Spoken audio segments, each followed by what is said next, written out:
여러분의 퇴직연금 수익률은 한 몇 퍼센트 정도시나요? 1%? 2%? 그럼 퇴직연금 운용하는 기관은 은행, 증권사, 보험사 중에 어디신가요? 우리가 이 퇴직연금이라는 거는 노후 대비해서 굉장히 중요한 포트폴리오 중 하나인데 퇴직연금에 대해서 의외로 관리를 안 하시는 분들이 상당히 많더라고요. 한번 내용 한번 같이 보면서요. 퇴직연금을 어떻게 운용하면 좋을지 알아보도록 하겠습니다. 안녕하세요 여러분, 퇴직금 지킴이 노마드 퇴직금입니다. 자, 오늘은 퇴직연금에 대한 얘기를 조금 한번 해보려고 하는데요. 우리가 이제 뭐 직장인이신 분들은 대부분 다 지금 퇴직연금에 가입이 돼 있으실 거예요. 그런데 아직까지도 이 퇴직연금에 대해서 관심을 못 갖는 분들이 굉장히 많은 것 같더라고요. 그래서 오늘 관련된 기사들 한번 읽어보면서 진짜 이 퇴직연금이라는 게 굉장히 중요하구나. 그리고 지금 현재 많은 사람들이 지금 내 퇴직연금을 은행에서 증권사로 옮기고 있는데 그거 왜 그럴까? 나도 한번 그렇게 해볼까? 뭐가 좋을까? 그런 내용에 대해서 한번 같이 한번 살펴보도록 하겠습니다. 자, 오늘 내용이고요. 퇴직연금 수익률 10배라는 기사예요. 와, 이게 어떻게 10배인가요? 은행에서 증권사로 옮기길 잘했네. 그러면 이것만 보더라도 퇴직연금 수익률이 조금은 많이 났는데 그게 기존에 있던 은행에서 그냥 가만히 놔두는 게 아니라 증권사로 옮겨서 조금 더 수익을 좀 더 잘 본 분들이 계시는구나 라는 걸 느끼면 좋을 것 같아요. 자, 한번 볼게요. 자, 퇴직연금 수익률 분석인데요. 은행, 보험사에서 가입했던 개인연금과 퇴직연금을 증권사로 옮겨서 국내 펀드에 가입하더니 10배 가까운 수익률로 이어졌다는 분석 결과가 나왔대요. 그래서 우리가 이제 제가 이러한 정보들을 우리가 같이 공유하는 거는 무조건 이게 100% 좋다. 이제 그런 개념이 아니에요. 요렇게 사람들이 이동하고 있고 생각을 하고 있으니까 우리도 이러한 것들을 한번 해보면 좋지 않을까? 그리고 성향에 맞는 분들은 한번 해보시는 게 좋다. 이제 그러한 취지거든요. 왜냐면 우리가 대부분 몰라서 못하는 경우도 굉장히 많기 때문에 이러한 내용들을 조금 알아도 도움이 될 수 있다는 거죠. 자, 보시면 우리가 이 퇴직연금이라는 거는 우리나라 자체가 대부분 지금 뭐 연금에 대한 비중, 뭐 국가에서 보장을 다 해주는 게 아니잖아요. 그래서 우리나라의 이 연금 체계는 통상 뭐 3층으로 이제 보장된다고 하죠. 뭐 이런 원론적인 얘기는 다 필요 없어요. 예. 그러니까 3층으로 보장되는데 결국 우리나라는 아직 물론 선진국 계열에 들어서긴 했지만 나라에서 우리가 텍스를 많이 떼서 뭔가 우리 노후를 빵빵하게 100% 보장해준다. 그건 지금 아니다. 그래서 결국 맨 밑에 공적연금이 깔려 있고 그 위에 이제 기업연금, 퇴직연금이죠. 퇴직연금, 그다음에 개인연금 이렇게 각각 이제 보장을 맞춰라. 당신들 노후를 안전하게 할 수 있다는 거예요, 결국. 근데 이 퇴직연금은 이 중간에 이제 껴 있죠, 중간. 근데 이 퇴직연금이라는 거는 회사에서 대부분 근로를 하는 직장인들은 무조건 지금 다 가입을 하셨을 거고 그게 아닌 분들은 예전엔 가입이 안 해줬겠지만 요즘은 뭐 다른 측면으로 이 퇴직연금 뭐 IRP나 이런 것들을 운영하시는 분들도 계세요. 그러니까 기존하고는 약간 달라진 추이죠. 그런데 예전에는 그냥 안전된 금융기관에만 우리가 돈을 맡겼다는 거예요. 물론 이게 나쁜 건 아니지만 마인드가 사람들이 굉장히 많이 바뀌었다는 거죠. 왜? 지금 요즘에 MZ세대 같은 경우에도 투자를 굉장히 많이 하다 보니까. 그리고 제가 제 채널을 보시는 분들의 연령은 아직 잘 모르겠지만 좀 저는 젊은 분들이 뭐 20대, 뭐 30대 이런 분들이 나중에 어차피 퇴직연금도 노후를 위해서 준비하는 건데 지금 내가 20대야, 30대야. 앞으로 2, 30년 동안 내 퇴직연금을 회사에서 뭐 이렇게 지원해 주든 뭐 하든 이 자금을 운용하는 게 굉장히 긴 시간이잖아요. 근데 단지 우리는 여지껏 나 60세, 나 2, 30년 동안 이거 회사에서 그냥 뭐 이렇게 운영을 해주는 건데 안전하게 이걸 받고 여기에서 어느 정도 퇴직금을 갖고 가자. 이렇게만 생각을 했는데 지금 굉장히 이런 것들 많이 바뀌었다는 거예요. 투자에 대한 마인드나 이제 철학, 이제 이런 것들이. 왜냐? 이게 그냥 가만히 냅두는 게 안전한 게 아니라는 걸 이제 많은 사람들이 알고 있다는 거죠.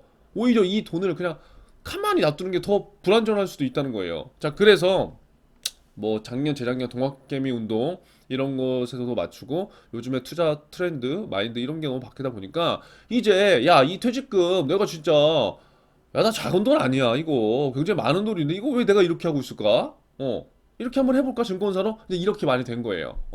그래서 개인연금과 퇴직연금을 증권사로 많이 지금 옮겨서 왜 우리 지금 뭐 SNS도 그렇고 뭐 방송에서도 많이 나오잖아요. 뭐 어디 회사 대표님이 나오셔갖고 뭐 증권사로 뭐 연금저축 펀드에나 뭐야, 그쵸? 그게 이제 물론 그런 좋은 취지도 있지만 제가 봤을 때 약간 마케팅적인 측면도 굉장히 강하죠. 하지만 중요한 건 사람들이 그 흐름에 지금 옮겨가고 있다는 거.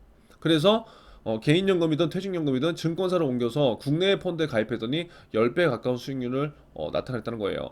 올해 국내 주식시장은 0%로 상승률 주춤하지만 미국 시장이 크게 올랐기 때문에 이와 같은 결과가 나올 수 있었다고 하는 거고요. 그럼 우리가 여기서 살펴봐야 될 거는 여러분들이 언젠가는 지금 회사에 들어갈 거고, 그리고 지금 만약에 들어가 있는 분이라면 나 퇴직연금에 가입이 돼 있는데 어떻게 운용되는지 몰라, 그러면 분명히 그 내용은 봐야 된다는 거예요, 제가 봤을 때. 그래서 퇴직연금에 대한 현 이슈들을 잘 이해가 안 되시는 분들은 제가 영상 여기 링크를 하나 걸어 드릴 테니까 요거 한번 내용을 보세요. 제가 예전에 다뤘던 내용인데, 자, 그래서 아무튼 많이 지금 옮겨가고 있더라. 옮겨라 마라 그게 중요한 건 아니지만 옮기고 있으니까 이유가 있을 거고, 그 이유를 한번 스스로 찾아보고 나와 맞으면 그러한 고민을 해보는 게 저는 좋을 것 같다. 자, 작년과 올해 좋은 펀드를 골라 연금을 맡긴 투자자들은 장기적으로 안정적 수익을 올릴 수 있다는 기반을 마련했다는 평가를 받았다는 거예요. 무슨 말이냐? 작년 재작년에 시장의 흐름이 좋았기 때문에 요 적립할 그 운용 금액 자체가 굉장히 큰 폭으로 상승을 했다는 거예요, 수익률이. 그러니까 나중에 퇴직을 할 때도 훨씬 더 안정성 있게 노후를 준비할 수 있는 하나의 방안이 될 수 있었다는 거죠. 자, 한국포스증권의 의뢰회 지난해 연금저축과 IRP 계좌를 이 증권사로 옮긴 가입자 5,392명의 수익을 지키해 보니까 와, 아무튼 수익 높았다는 거예요. 펀드 가입하시려면 이 한국포스증권에서 가입하는 게 전 제일 좋은 것 같아요. 그러니까 펀드를 가입하는 것도 뭐 은행에 가입할 수 있고 은행 비대면도 있고 다 하지만 저는 개인적으로 한국포스증권에서 가입하는 게 수수료가 제일 저렴한 것 같아요. 그래서 만약에 생각이 있으신 분들은 이렇게 한번 해보시고요. 자, 지난 1년간 포스증권으로 연금 계좌를 옮겨 펀드에 투자한 연금 가입자들의 계좌 수익률을 뽑아봤더니 이렇게 됐고, 은행이나 보험사의 원리금 보장 상품에 넣어뒀다면 낮은 수익률을 올렸을 것으로 추정된다. 자, 여기서 우리가 알 수 있는 건 뭐냐면 무조건 은행이나 증권에 우리가 상품을 갖고 있다고 해서, 원리금 보장 상품이 있다고 해서 그게 지금 나쁜 게 아니라는 거예요. 투자라는 거는 성향이 존재하는 거고, 그 성향은 내가 여지껏 어떠한 환경과 어떠한 지식을 갖고 왔느냐에 따라서 이 성향이 결정될 수가 있는 거죠. 그러다 보니까 어떠한 분들은 투자를 할 때 조금 더 공격적인 성향, 어떠한 분들은 중립적, 어떠한 사람들은 보수적인 성향을 갖고 있을 수가 있다는 거예요. 하지만 내 성향이 중립적 이상의 성향을 갖고 있음에도 불구하고 그냥 그 전에 뭐 이렇게 관례식으로 했던 이러한 스타일대로 하니까 내 성향 안 차는 거야. 그런 분들은 이렇게 이러한 방법을 써보는 것도 나쁘지 않죠. 좋죠. 하지만 성향 자체가 나는 원체 보수적이야. 근데 그런 분들은요, 저는 굳이 이렇게 옮겨서 스트레스를 받는 것보다 이렇게 은행이나 보험사 원리금 보장 상품을 갖고 있는 것도 나쁘지 않다고 생각해요. 무슨 말씀인지 아시겠죠? 그리고 더 중요한 건 우리가 이제 포트폴리오를 구성할 때 전 재산을 여기다 다 넣는 게 아니잖아요. 그래서 일정 부분은 뭐 원금, 원리금 보장 성격이 있는 요런 데도 넣어놓고 일정 부분은 또 증권사도 넣어놓고 이렇게 포트폴리오를 그 비율을 정하는 게 제일 중요한 것 같다. 자, 포스증권은 온라인 펀드 판매를 전문으로 하는 증권사로 ETF 투자 시스템을 아직 갖추지 못했다. 이건 뭐 넘어갈게요. 그 뭐야, 회사 홍보하는 것 같아서요. 아무튼 그 포스증권은 괜찮긴 괜찮아요. 자, 연금 투자로도 대박. 미 대형 기술주 펀드 연 30% 수익이래요. 그래서 결국 지금 이 퇴직연금도요, 증권사로 많이 움직이고 있어요. 그러니까 지금 예전에는 은행, 증권, 뭐 보험, 업무의 영역이 다 각자였어요, 각자. 그쵸? 그러니까 서로 경쟁이 안 되고 그들만의 리그예요. 근데 요즘에 은행에는 여기 인터넷 은행도 들어와서 이제 경쟁을 하고 있죠. 근데 이 퇴직연금이라는 이슈도 보면은 어, 은행도 하고 제2금융권도 하고 증권사도 하고 보험사도 하잖아요. 그러니까 퇴직연금 시장이 예전에는 여기에서 거의 독식했다고요. 은행, 보험사에서. 근데 증권사가 요즘에는 좀 더 치고 올라오는 거죠. 그럼 사람들 입장에서 판단할 수 있는 거예요. 그러니까 이게 금융상품도 똑같은 거예요. 소비자들은 훨씬 더 좋아진 상황이죠. 왜? 선택의 폭이 넓어지기 때문에. 그리고 독과점을 막을 수 있기 때문에. 자, 그런데 그럼에도 불구하고 아직까지 예전의 틀에서 내가 벗어나지 못하고 한다면 한 번쯤은 살펴보는 것도 나쁘지 않다.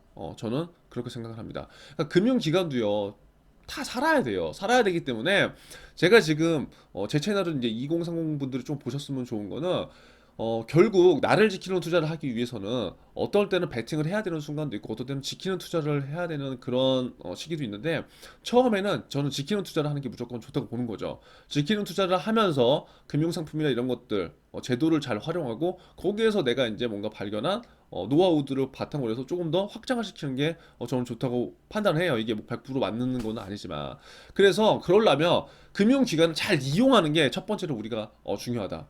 왜냐? 금융기관들은 어떻게든 마케팅을 할 거고 그 마케팅이라는 거는 분명히 과도한 포장 요소가 분명히 있거든요. 그래서 퇴직연금을 지금 가입하시더라도 100% 은행이 좋다, 100% 증권사가 좋다, 보험사가 좋다. 그게 아니라 나하고 맞는 성향, 나의 목적에 맞는 곳으로 내 자금을 맡기는 게 훨씬 더 안전하고 나를 지키는 투자가 될 수 있다는 거예요. 자, 증권사로 옮겨가는 퇴직연금. 투자자들 해외 상품에 집중되고 어쩌고저쩌고 이렇게 나오는데 한번 보실게요. 이건 포스증권 기준이네요. 포스증권 기준으로 보면 연금 계좌 어디서 많이 이전했더니 지금 은행에서 제일 많이 이전한 거죠. 그리고 포스증권으로 옮긴 연금 가입자들 수익률은 연금저축은 약 18%, IRP 14, 이 정도면은 제가 봤을 때 훌륭한 거거든요. 그리고 여기에서 나온 펀드 1년 수익률 나왔는데 이 수익률을 여러분 보시고 무조건 들어가는 게 하시면 절대 안 됩니다. 왜냐면 이 수익률이 미래를 무조건 대변하는 게 절대 아니니까요. 하지만 이 정도 시장 흐름에서 이렇게 수익률이 나왔다는 건 참고해 볼 만한 그런 내용이고, 자 보세요. 온라인 전용 펀드를 판매하는 한국포스증권 조사 결과 은행 보험사에 있던 개인 퇴직연금을 이 증권사로 옮겨 펀드에 투자했더니 10%, 이거 왜 이렇게 광고 홍보가 왜 이렇게 많죠? 아무튼 뭐냐면 지금 한국포스증권에서 운용하는 펀드에 이제 가입을 했더니 수익이 높다고 하는 건데, 중요한 건 여기에서 제가 볼 거는 금융기관을 이전했을 때의 그런 장점은 있다는 거예요. 왜? 연금이라는 게 우리가 지금 20, 30대에 가입을 해서 지금 당장 쓸 돈이 아니라 적어도 2, 30년 뒤에 노후를 생각하면 우리가 60대 이후를 생각하기 때문에 이 기간 동안에 얼마나 많은 주식시장이나 투자시장에 대한 흐름도 왔다 갔다 이렇게 하겠어요. 그렇죠? 그러니까 가만히 놔두는 게 오히려 더 불안정할 수 있다는 거예요.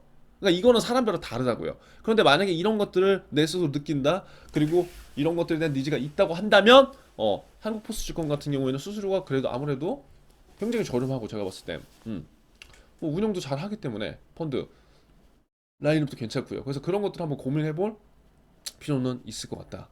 자, 포스증권으로 연금 계좌를 옮긴 투자자들이 선택한 펀드는 뭐다? 국내 펀드보다는 해외에 집중돼 있다. 그래서 여러분들이 만약에 이제 퇴직연금이나 이제 이런 펀드를 선택하실 때 해외 펀드를 한번 유심히 지켜보시는 것도 좋을 것 같습니다. 그리고 요즘에 연금 많이 몰리는 게 TDF 많이 몰리거든요. 여기 보시면 여기 나와요. 타겟 데이트 펀드라고 해서 특히 이제 미래에셋에 대해서 많이 나오는데 여기 많이 나오죠. 미래에셋 전략 배분 TDF에 많은 투자가 이루어지고 있다. 그래서 이거는 제가 오늘은 시간이 안 되기 때문에 나중에 한번 간단하게 설명을 드릴 텐데, 타겟 데이트 펀드예요. 그러니까 이게 뭐냐면 은퇴자들을 중심으로 해서 그러니까 은퇴자만 가입할 수 있는 게 아니라 데드라인을 설정해 놓은 거예요. 내가 만약에 지금 30살이야. 그럼 60살에 퇴직을 할 거야. 그럼 요 미래 계획을 세워보면서 그거에 맞춰서 펀드의 종류라든가 성향 이런 것들 알아서 자산 배분을 알아서 해주는 거기 때문에 신경 쓸 필요가 없으면서 운용 수익 또한 굉장히 괜찮아질 수 있다는 거예요. 그래서 이런 것들이 지금 인기가 많다. 그리고 뭐 ETF 관련된 얘기 지금 뭐 많은 얘기들이 나오는데요. 아무튼 오늘 영상 보시면서요. 퇴직연금이 굉장히 좀 중요하구나. 그리고 나도 내 퇴직연금 내가 어떻게 되는지 몰라? 한번 봐볼까? 어떻게 되지? 내 수익률은 몇 %지? 한번 수익률 보세요. 그것부터 이제 시작을 하는 게 저는 제일 좋을 것 같고, 내가 만약에 아직 뭐 취준생이고 앞으로 아직 직장을 못 가졌다. 그러면 가셔서 반드시 퇴직연금부터 확인을 해보셔서 내 튼튼한 노후 재산을 만드는 밑거름으로 만드셨으면 좋겠습니다. 아무쪼록 오늘 내용 도움 되셨으면 좋겠고요. 다음 영상에서 뵙도록 하겠습니다. 감사합니다.